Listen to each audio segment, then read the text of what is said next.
Okay, to add quote detail lines, first thing you need to do is get your rates correct, and these will be populated by default from the quote and job settings, the rates that you set in your setup.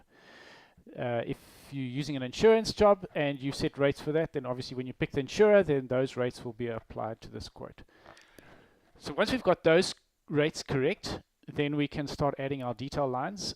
And there's two ways of doing that. You can either click the insert button, which will start adding the lines, or you can click on the quick add buttons in the little box here, which I think is slightly more effective. Once you've started adding a detail line, the easiest way is to actually leave your mouse alone and just use the tab and the alphabet keys and the number keys.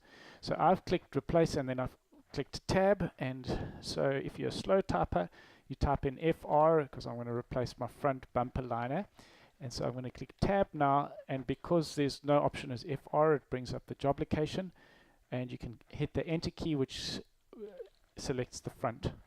If I'm going to select my bumper liner, okay, I'm going to just type this in, but you could select it as well from the bumper liner, and ABC spares, I'm going to press the tab key, which will bring up the select supplier.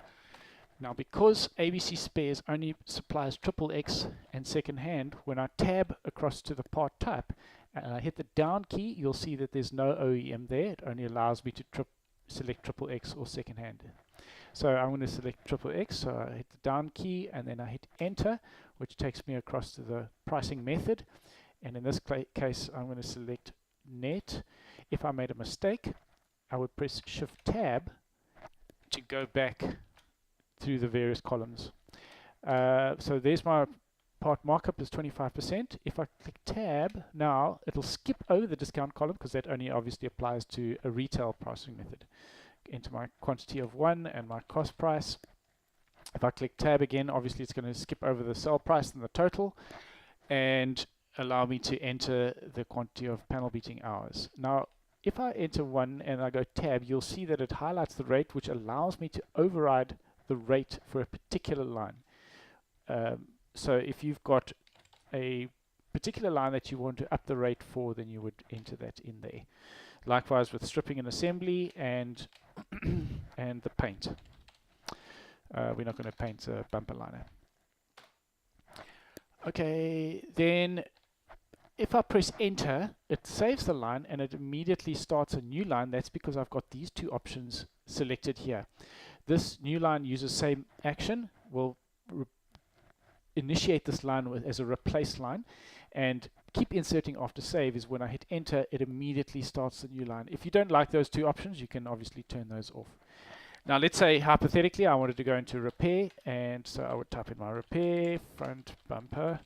I'm just going to type because that's easier for me, and I'm going to enter my panel beating and my strip assembly and my paint as 1.2 panels. Okay, I'm going to stop editing here and just explain that if I had to change this rate from 335 to 325 and I get tab, you'll see that it immediately recalculates the default panel beating hours that I've selected. The one that I've overridden, that one where it's white, will show you that it's been overridden. It won't recalculate that because I've stipulated a rate I want to use in that particular line. And you could just carry on inserting lines. If you wanted to go back in to inserting lines, you would double click here or click the insert button. If you wanted to change a particular line, and you could go double click on that particular cell and then change it, or click on the change button to change the row.